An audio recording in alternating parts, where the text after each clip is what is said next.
Welcome to the Racing Nuggets podcast. I'm PJ Noodleman, joined by my co-host from the Midwest Racing Connection, Mr. Dan Plan. Hello, Dan.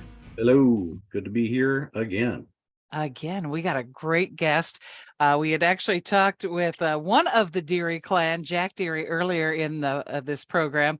And we said that we were going to sprinkle the Deary family throughout this year because they are getting ready for their last lap at Rockford Speedway. So joining us on the podcast, it's Susan Deery. Hello, Susan. Thank you for joining us. Well, thanks for having me, PJ, Dan. Thank you. Glad to be here. What was that? I just got to ask. This is my first burning question. You're the only girl with all of those boys. What was that like growing up, not only with all the boys, but then at a racetrack as well?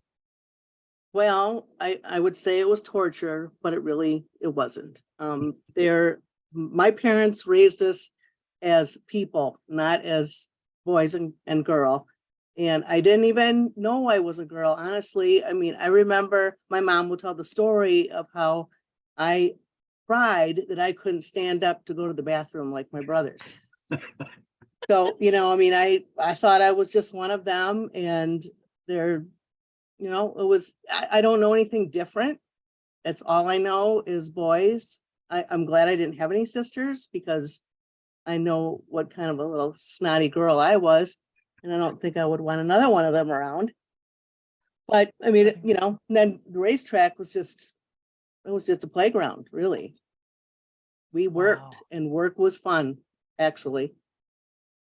What was the first job that you were given at the track as a youngster, and how old were you? I was 7. My first job was running the lineup from the flagman to the announcer. And, before radios and all of that stuff. And I think all of us maybe had done that. But I found the little paid out slip many years later for my pay, and it was 50 cents. That was back in the 60s. But I didn't get to come to work until I was 7, and I begged my parents to let me go. I wanted to go with my brothers, and I had to stay home with the little kids. And then eventually I reached the age of I can work at age 7, I guess. Wow. Well, your parents were both involved at the Speedway. So who did you stay with when you were younger and couldn't go to the track? We had a lady that stayed with the family. Wow. Oh my gosh. So amazing. What was your favorite thing to do at Rockford Speedway growing up? Well, back when I was a kid, I worked in the souvenir stand. I hated that. I don't know why, but I think because I was stuck there. You don't get to see any races. Honestly, my favorite thing is what I do now, and that is nothing. No, I'm just kidding. I work in the bar and I worked in the pit check for many years. That was fun. Each job is different. So like the souvenir stand, not so fun, but I sold pictures. We had a little photo booth for many years, and that was outside. That was fun until June bugs. There was, with those big lights and all the bugs. I hate bugs. And then I worked in the concession. And then for many years I worked in the pit check, and that's when I got to know the drivers and their families. And that was probably the best because it was the same people every week, and you just developed a relationship with them. You could joke around with them, and it was fun. Then I moved back to the concession and into the bar. Nice. How old were you when you were in the bar? Because back then you probably could do it at 18, right? Yeah, well, I was over 21. Okay. All right. Awesome sauce. So when you went to school then, were all of your friends like trying to get into the track for free? And no, back in the day, Rockford Speedway was it was way out in the boonies, and I didn't realize how many people I knew growing up came to the track. I mean, I don't remember them, but they'll tell stories of how they were here with their families, and it's strange. But so the funny thing about the school, in high school and college, if you were friends with any Deary, you would get roped into working for the big events. It's a miracle we have any friends left, because they would, it would be like short track, and it's working 22 hours a day. You get a little bit of sleep, sleeping on a cot in the lodge office, and then back at it. But the college kids, they like to come down for a weekend and make some money. And I Wow. managed to hang on to 4 friends from high school that actually still work here. Wow. Well, that's pretty cool. Yes, it is. I mean, they haven't worked the whole all these years, but they're working here now, and Nice. thank goodness. I actually grew up in Northern Illinois, a little tiny town called Kirkland. I went to school with Steve Rubeck Oh yeah. from kindergarten until I moved away at the end of my sophomore year. But my dad worked at Chrysler, so we were at Rockford Speedway a lot. So I remember growing up there as a kid as well too. I lost plenty of Hot Wheels cars in the bleacher section. Of course. Yep. But good memories for me as well too. And I'm trying to not get too weepy about it, but it is sad. And I know that you probably are wrestling with emotions too, with this being the final lap, as you all are calling it. But the real estate has just really been encroaching in every year more and more on you all. I mean, the pressure has probably been very difficult because people move in next to racetracks and suddenly they're upset about the noise, even though they knew the racetrack was there. Exactly. Yeah. Yeah. We'll get emails or phone calls during the week, and when are you going to close? I might have to move if you don't close. We try to be a good neighbor. We try to be done early and not make a lot of noise, but what can you do? We have fireworks, we have drifting cars, they're loud. So we try. We were here first. We don't like to throw that out, but it is a fact. I mean, we were 7 miles north of Rockford forever, and then everything just happened all at once. Yeah. It grew. And my dad wanted very much to have the interchange at I-90 and 173, because that would make us accessible to anybody. And he but he pushed the state and tried for years, and then it finally happened. I don't know. I don't know time, but not that long ago. He was long gone. And but of course, when that happened, this place just took off. This one fastest growing corridor in Illinois it was. So what we wanted, we got, but with a dog comes the fleas. That's a great saying. Oh, you mentioned how it was in the boonies. I remember, my first trip there, I was 11 or 12 years old. 1978, we went down for the All-Star 100 on a Tuesday night. And remember my dad didn't exactly know how to get there, but he rolled the window down so he could listen, because it was, all I remember is nothing but, cornfields and farms back then, just before you pulled up to the track. And then it is kind of a family deal for me, because my dad took me there once back in the 70s, and I went with some friends during the 90s. I brought my kid about 15 years ago, made his first trip, so he's planning on going down there with me for the Bahamas this year, so he can get in one last show too. Excellent. So how are you processing this whole transition? I mean, obviously you have one full season to do it. I know you've been going through a lot of the memorabilia. Is that helping or is that hurting? It's fun, really. It's more fun than painful, but there is a lot of stuff and it brings up a lot of memories. It is hard, I mean, I just one day at a time is really all you can do in every aspect. In the memorabilia, going through it, we have I don't know, Jack was here a couple days ago and he said, you got 30 days to get this done. We know we got a timeline because they're going to tear down the building and that our office is in. And so there's that pressure of, we got to get this done, and oh, look at this box, let's sit here and go through these, because this is some cool stuff. Actually, just today, we had been looking for the purchase order or whatever when we first bought the Speedway, and Terry that works on our pitch shack works here a couple nights a week, and she just found it tonight. Wow. So it was a big night. You know, it was done in 64 or something, and 67, I don't know. I just looked at it 5 minutes ago. I can't remember.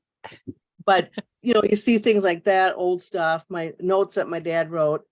And my brother Tom says, you know, he was here also helping one day, and he says, why do we save every single thing, every catalog, every piece of paper? And then he goes, you know, that was the Google back in the day. There was no internet. If you wanted something, you called the company, they sent a catalog, you looked through the pages, you ordered it. That's how you did business. And my dad saved every catalog. So we got to go through all that stuff. And then you don't want to throw it away because he wrote a note in there, or my mom's stuff. And, you know, so it's emotional, but it also feels good to get rid of stuff, because we probably should have done this years ago.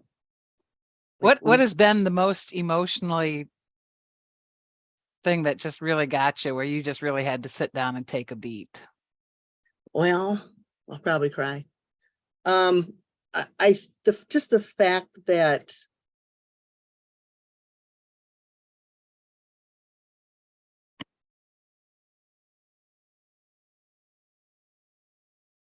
give me a sec here. It's okay. Take all the time you need. I need some water. I thought that was vodka. It should be. Just not seeing these people after this year. Yeah. They're my friends. That's the hard part. I have Kleenex right here just in case, but That's okay. anyway, yeah, that's my deal. Is there? It's every summer of my life I've been at Rockford Speedway, making these friends, and they're going to be gone. You know, it was like date night every Saturday. Now we don't have that anymore. Or well, one more year. It's going to be a great date year. Right. All right, I'm okay now. Okay. What are you planning to replace? I mean, that's a pretty big gaping hole to fill. Have you thought about what you're going to do next year with your time? Well, we did get a little taste of Saturday Night Fever during COVID, because we couldn't open until the beginning of July, basically. And even then, we didn't really know when we were going to open, so it wasn't like we could make plans, but also you couldn't go anywhere because everything was closed.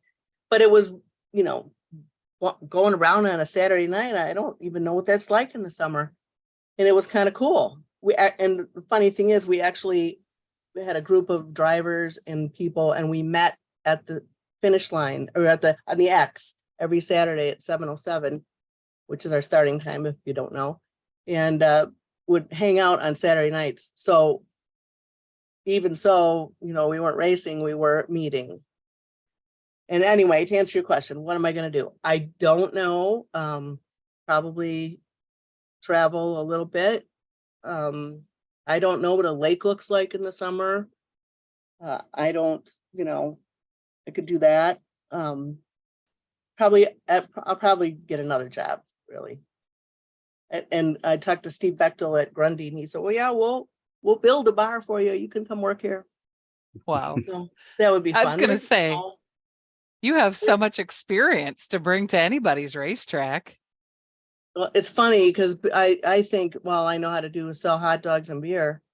And what am I going to do with my life? But I can do that really well. So do you still do more than that? Do you still have the $2 bills for change at Rockford Speedway? Absolutely. I've been holding on to mine, thinking I was going to spend it this year, but now I think I'm just going to keep it. So I'll just spend some other money while I'm there. And the 50-cent pieces. Yeah. I still have ones that I got when I was a kid in the 70s. I saved, my dad would give them to me. So I have them actually tucked in a book. So they're like 1970s money. That's actually in really good shape. Do you ever get people that look at you and go, what is this? You can tell when somebody is new here because they're like, oh, a $2 bill. And but pretty much they're the regulars, they're used to it.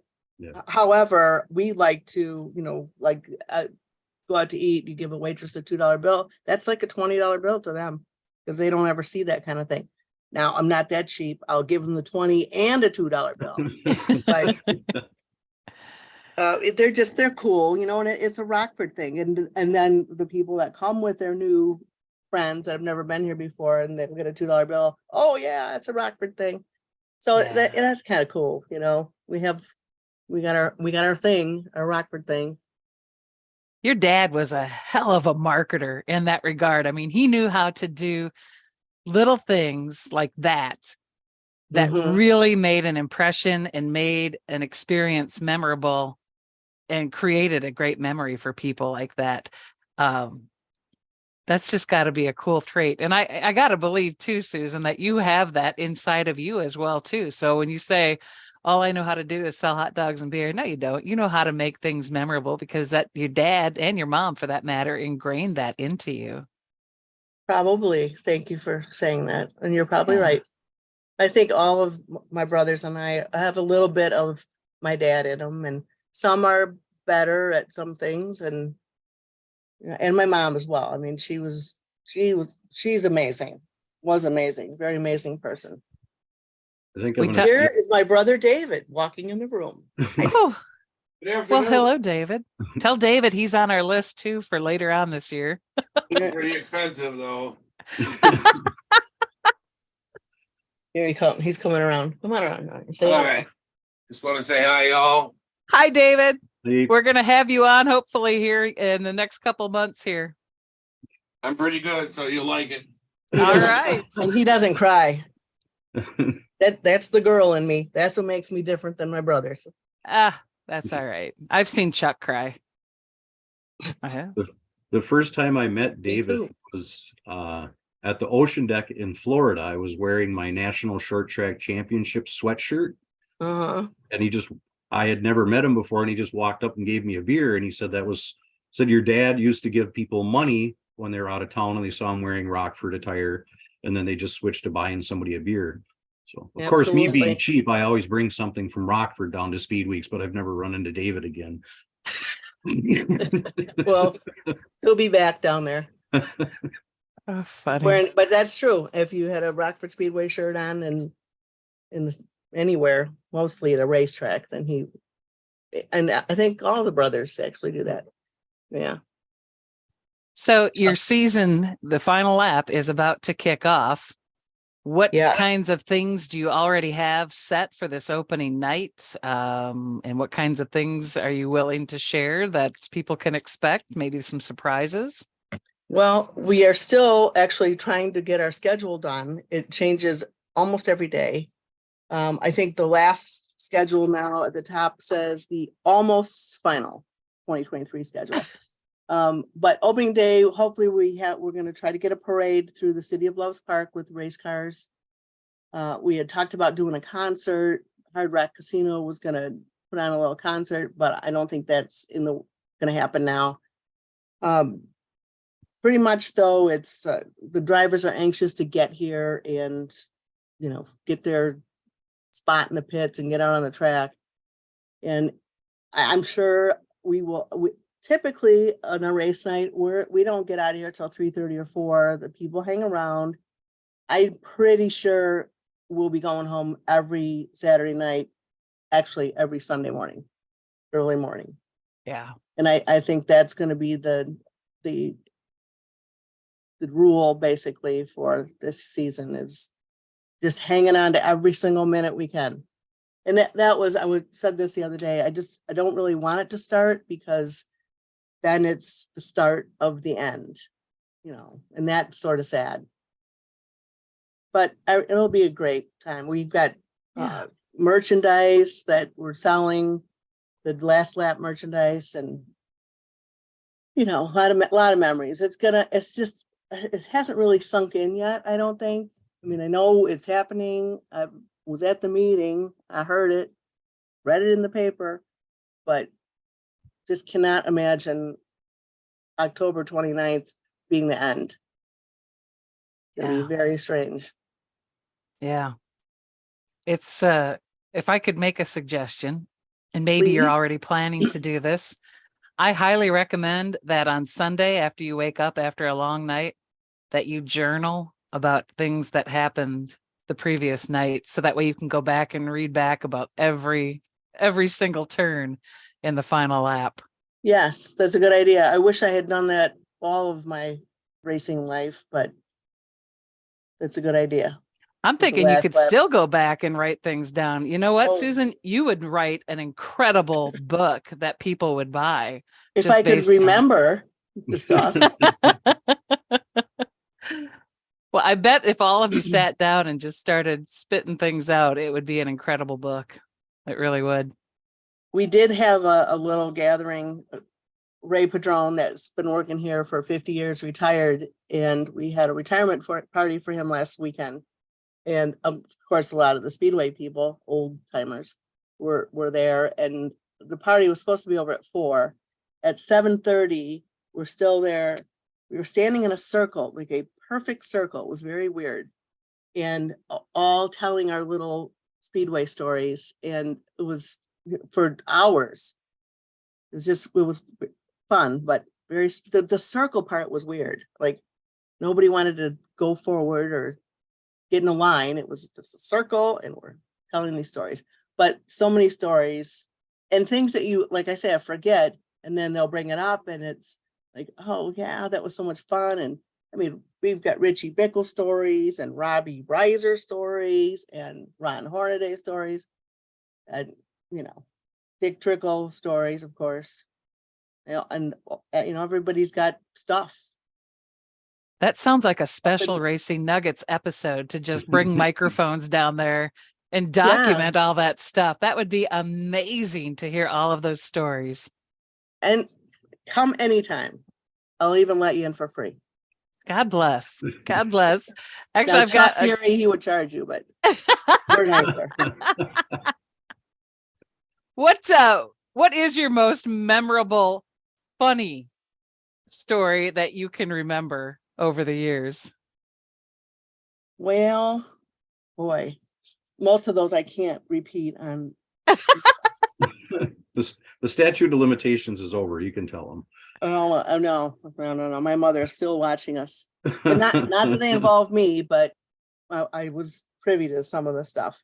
One thing that I think is funny, that when we were younger, my dad had a van. He took all the seats out of it, and we would ride around in this van, and we would call it hanging paper. So every stop light or stop sign, we'd hop out with a super duper staple gun and hang up Rockford Speedway signs, like Rockford Speedway's opening or whatever.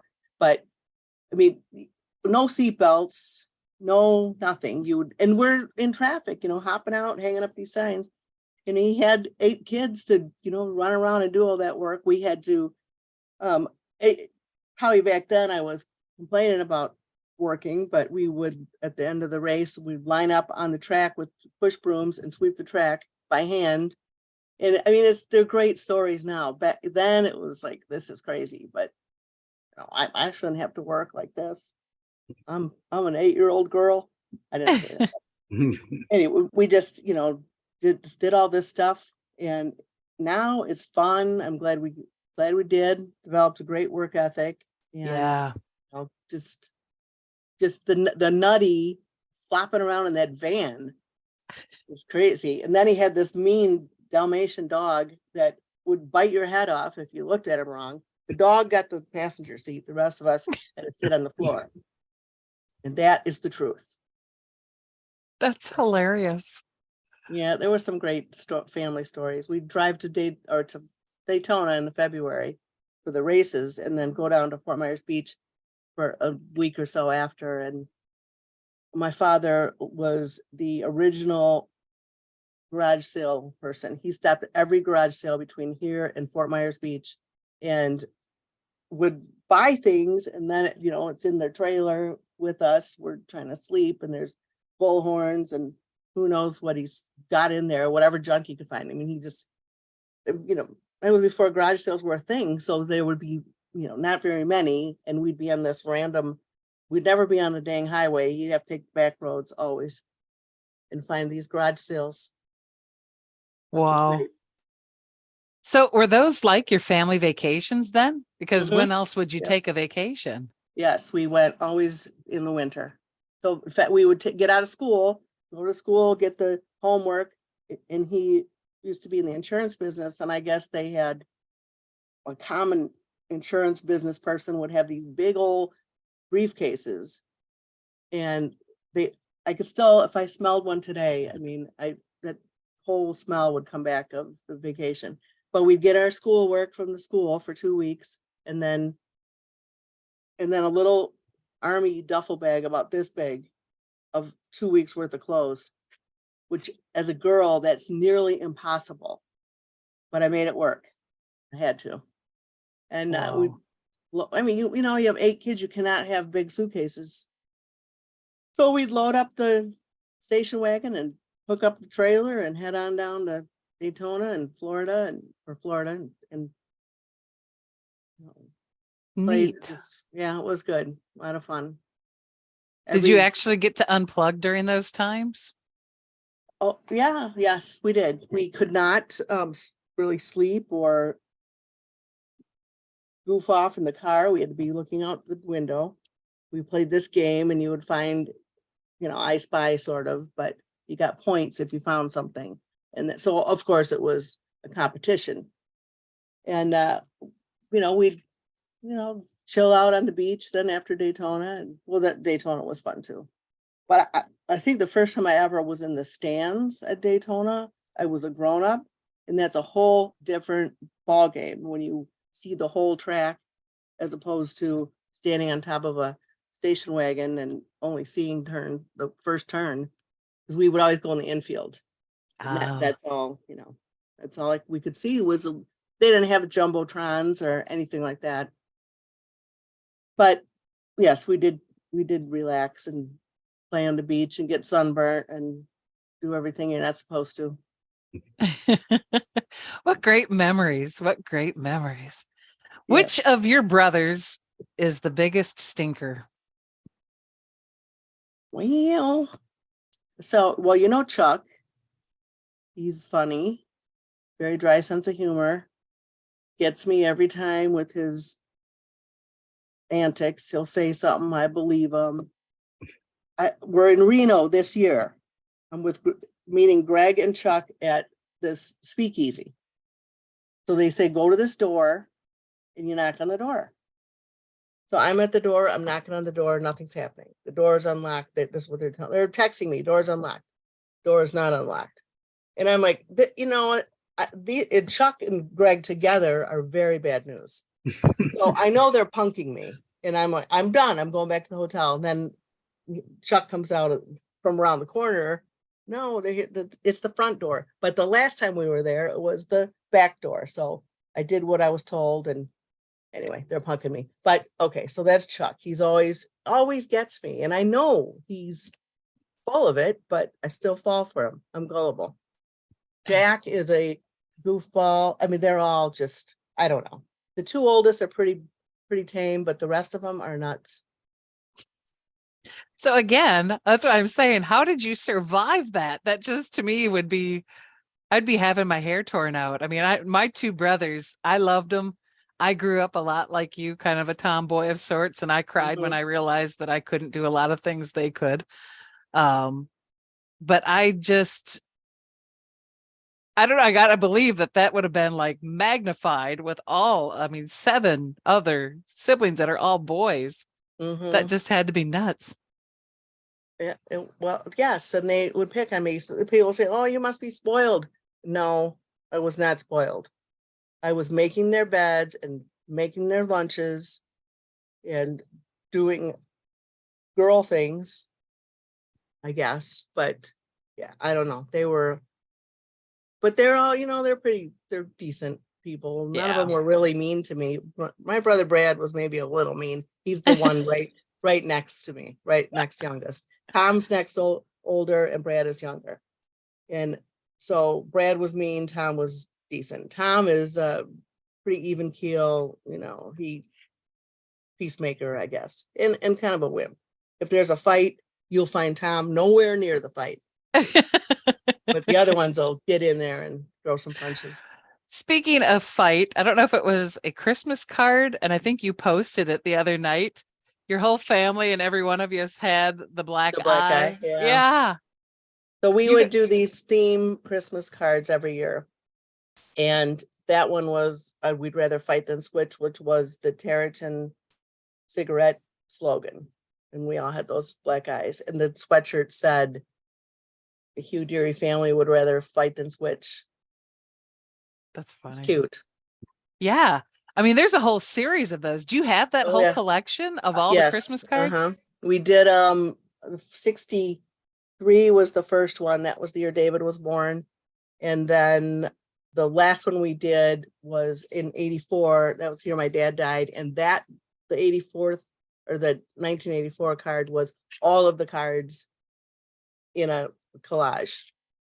But we stopped after that because, well, pretty much we were all scattered all over the country. So Yeah. not only was it hard, but we didn't have our dad, so it was not the same. Yeah. Should do a big picture book with all of them. That would be cool. We have them on a poster board somewhere. I'm sure I'll find it, uncover it in the memorabilia search. Talk to me a little bit about losing your dad when that happened. I mean, he really was the anchor of your family. Yeah, it was a big shock, very unexpected. We raced on the Wednesday night, and he didn't come over to the Speedway. He stayed in his office, which was very odd. That never ever happened. And I remember coming over here, and he was laying on his floor sleeping, but he had hurt his shoulder, apparently moving one of our rental sign things, and he thought he pulled a muscle in the shoulder. So Thursday he went to the doctor, and they admitted him into the hospital. He was borderline, well, he was diabetic, but he was a terrible diabetic. He did not follow any rules and ate what he wanted, and this is what happens. So they admit him to the hospital, and then on Friday he had a massive heart attack and died. And it was like, did not expect it at all. His brother actually happened to come into town that Friday or that Thursday, and I was talking to my dad on the phone because he said, "Well, go get these baskets of work and bring them to the hospital." That's how my dad was, not always working. But his brother, who lived in Iowa, was in town and came to the office when I was talking to my dad. So he got to talk to my dad, which was very nice. Who knew? But so anyway, he died. And then that Saturday we said, we're racing. It's what Dad would have wanted us to do. And then that Tuesday, so he died Saturday, we raced, and Tuesday was his funeral. And we had the night that Bobby Allison won on the flat tire race. Whatever that one. Dan, you were probably at that one too. Yeah, that was another art go race, I believe. Yeah. Yeah. And then we just, my mom, of course, everybody thought we were going to close, and but she carried on, and it was difficult, but we did what we had to. And Would still, go ahead? It's still like kind of hard to believe, but that he's gone, but he is. Yeah. It's been a long time. Do you think it'll be harder to go through this final season than it was to continue going on without your dad? No, because he, like you say, we've all got a little bit of him in us, and we will showbiz this up, and he'll be proud. My mom will be proud. We'll get her done. Yeah. I see behind you, you have your Jody Deary street sign there. Yes, there it is. Jody Yeah, Deary. we had those, we had them made. Well, the sister I had them made for my brothers for Christmas. We all got one. So Probably that's- for the best so that the sign didn't get yes, stolen. that's exactly what the mayor said. Yeah. That if this sign is missing, I'm gonna know where it went. So I said, well, we'll get some made. That's pretty But yeah. awesome. Yeah, that was very cool. Really a really neat thing. Meant a You guys lot. have had a lot of really cool moments like that over the years. And even with, people who are legends in the racing world that have had time at Rockford Speedway. I mean, my goodness. I'm beaming with pride for you and your whole family just to have, I mean, you guys were like part of such a huge piece of history in auto racing. That's just got to feel cool. I guess. I mean, yeah, when you put it like that, yes. I don't know that we feel like we're, all that, but if you go anywhere outside of Rockford, they know Rockford Speedway, any racetrack, any racing people. It's cool Mark Martin was on the racing roundup show last night talking about Rockford, and it's cool. Like the famous people that I see are race drivers, and they know us. Richard Petty sat with my mother at every Hall of Fame thing that they did, that selection, and it's just that's cool. Those were my heroes. I mean, AJ Foyt was like, oh, this is the coolest guy ever, and he talks to my dad. Just that's cool. But as it's just weird to think that we're really that, we're all that, because I don't know if we are, but it's nice that you say that.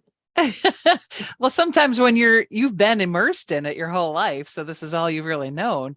But I think for those of us on the outside looking at that, it's like, dang, that's really cool.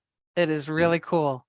I've always thought of the Dearys as the first family of short track racing, and I truly believe that's what kept Rockford open so long. Is it's always been the same family. There's other racetracks Right. around Mhm. almost as long, but they change ownership and things change. But this has always been Hugh Deary's Rockford Speedway. And it will be, even when it's not here. So I asked this question of Jack, and I'm going to ask it of you as well, too. Do you guys plan to like sell little pieces of the track for like memorabilia whenever it does end up getting taken down? Absolutely. We're gonna, so there's still like little crumbles of blacktop that happen, and so we're scooping them up and putting them in mason jars, and we'll sell it. Awesome. I love that. Probably not for a lot of money, but little piece of the rock. So There you go. as your buddy Steve Rubeck would say, he calls it the rock. Yes, indeed. Indeed. Well, Susan, I am so tickled that you agreed to come on the Racing Nuggets podcast. We're going to continue to have family members on throughout this season because we really want to put a spotlight on Rockford as much as we can, with this being the last lap. I know the Spring Classic is coming up. This episode will drop the week of your Spring Classic. So do you have anything you want to share about that? Folks want to hear anything that you want to associate with that or share with that? It's just going to be under the lights again, Saturday night. We are doing our Big 8 banquet on Friday, which is different. Typically that we have that in January, but it's just the same old thing, really. I don't have anything exciting or unusual about that yet. Never know what's going to happen. Where will we find you in the beer area? Yeah, well, this year we're going to have a new little bar area. It's called the Jody Bell Saloon, which is named after the saloon at Rockford, or at Forest Hills Lodge, which is coming down, is called the Jody Bell Saloon. My dad used to call my mother Jody Bell. And I'm outside playing with my son's dog, and I look up and trying to think of what am I going to call this bar. And I look up, and here's the sign, Jody Bell Saloon. So the Jody Bell Saloon will debut at Spring Classic, and I will probably be in there. And it's going to be like more of a cocktail bar with canned beer, not tap beer. And the races, you'll be able to watch the races in the bar as you're in there drinking or whatever. Nice. You don't, if it's cold, you can be in the bar.